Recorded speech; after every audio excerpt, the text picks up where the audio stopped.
Secular ازم کا تصور اگرچہ بہت بعد میں اپنی مکمل شکل اختیار کر گیا، قدیمت تہذیبوں میں اس کی جڑیں ملتی ہیں۔ یونان و روم دونوں نے اپنے متحرک کثیر پر ستیاد کے باوجود ایسے ماحول کو فروغ دیا جہاں مذہبی عقائد پر اکثر اقلاور مشاہدے کو ترجیح دی جاتی تھی۔ ارسطو اور سقراط جیسے مفکرین نے منطقہ اور تنقیدی سوچ پر زور دیا اور روایتی مذہبی بیانیوں پر سوالات اٹھائے۔ رومن جمہوری اور بعد میں رومن سلطنت میں حکومت بڑی حدت کم ذہبیہ داروں سے الگ رہی۔ اگرچہ شہنشاہوں کے پاس کافی مذہبی اختیار تھا، لیکن رومن قانون اور انتظامی ہم ذہبیہ احکامات سے ایک حد تک خود مختاری کے ساتھ کام کرتے تھے، جو حکومت اور سماجی نظم کے عملی معاملات پر توجہ مرکوز کرتے تھے۔ یہ علیحدگی مطلق نہیں تھی، کیونکہ مذہب کا ابھی مایہ ثقافتی اثر رسوخ تھا۔ تاہمان کلاسیکی تہذیبوں میں عقل پر زور اور حکومت کے عملی پہلوؤں نے بعد میں سیکولر سوچ کی ترقی کی بنیاد رکھی۔ یہ معاشرے اگرچہ جدید معنوں میں سیکولر نہیں تھے، عوامی زندگی کے بعض پہلوؤں سے مذہبی اثر رسوخ کو الگ کرنے ابتدائی شکلوں کی جھلک پیش کرتے ہیں۔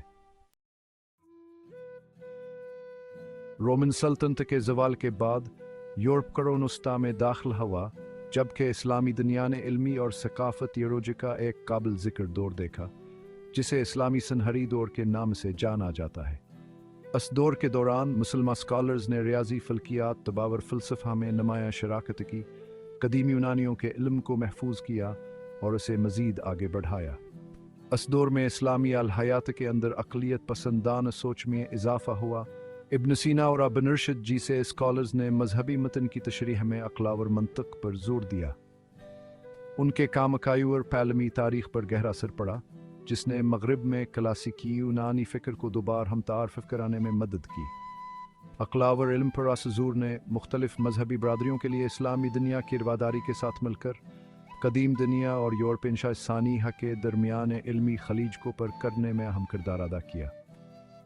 اسلام یہ سنہری دورائے دہانی کے طور پر کام کرتا ہے کہ سیکولر ازم کی تاریخ صرف ایک مغربی رجحان نہیں ہے، بلکہ مختلف ثقافتی اور علمی شراکت کا نتیجہ ہے۔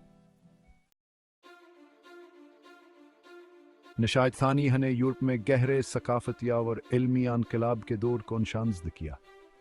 اس تبدیلی کا ایک اہم عنصر انسانیت کا ظہور تھا، ایک فلسفیانہ اور ثقافتی تحریک جس نے انسانی عقل، اخلاقیات اور عمل پر زور دیا اور توجہ کو الہی وحی سے ہٹا کر انسانی صلاحیتوں پر مرکوز کیا۔ لیونارڈو دا ونچی اور مائیکل اینجلو جیسے انسانیت پسند مفکرین نے انسانی شکل کی خوبصورت یا اور انسانی عقل کی طاقت کا جشن منایا، جیسا خانقی آرٹ اور سائنسی دریافتوں میں جھلکتا ہے۔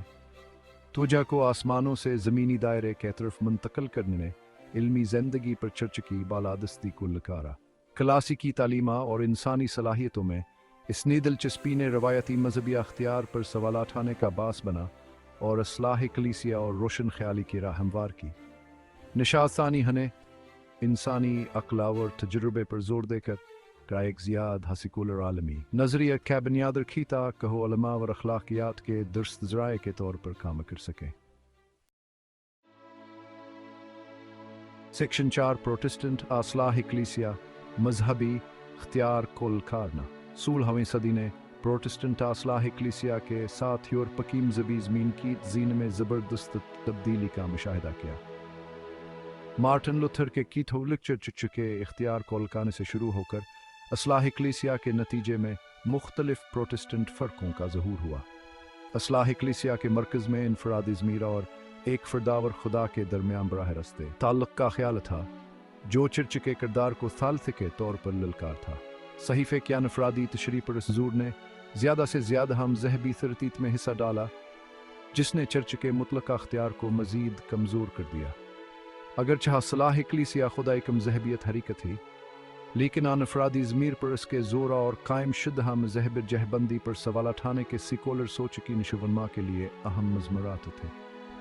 اصلاح کلیسیا کے کیتھو لیکچر کے اختیار کول کارنے نے عقل اور انفرادی ضمیر سمیت اختیار کے متبادل ذرائع کے لیے جگہ بنائی۔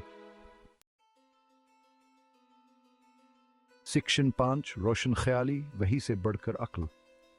18ویں صدی کی روشن خیالی نے یورپی علمی تاریخ میں ایک اہم موڑ کو نشاندہ کیا، جس نے عقلاور تجربی مشاہدے کو علم کی صفاول میں رکھا اور مذہبی عقائد سمیت اختیار کے روایتی ذرائع کو لکارا۔ روشن خیالی کے مفکرین نے چرچاور ریاست کی علیحدگی کی وکالت کی، یہ دلیل دی کہ مذہبی عقائد نہیں بلکہ عقلاور ثبوت کو حکومت کی رہنمائی کرنی چاہیے۔ جان لاک جنجکس رسوا و رامان ویلکان جی سے فلسفیوں نے انفرادی حقوق، عوامی خود مختاریہ اور عوامی زندگی میں عقل کی اہمیت پر زور دیا۔ ان کے خیالات کا امریکی اور فرانسیسی انقلابات پر گہرا اثر پڑا، جس نے جدید جمہوریتوں کی ترقی کو تشکیل دیا۔ روشن خیالی کے عقل، انفرادی حقوق اور چرچاور ریاست کی علیحدگی پر زور نے جدید سیکولرازم کی فلسفیانہ بنیاد رکھی۔ اس نے عوامی زندگی میں چرچ کی بالادست، یہ کل لکھارا اور ایک زیادہ سیکولر اور جمہوری دنیا کے رہا ہموار کی۔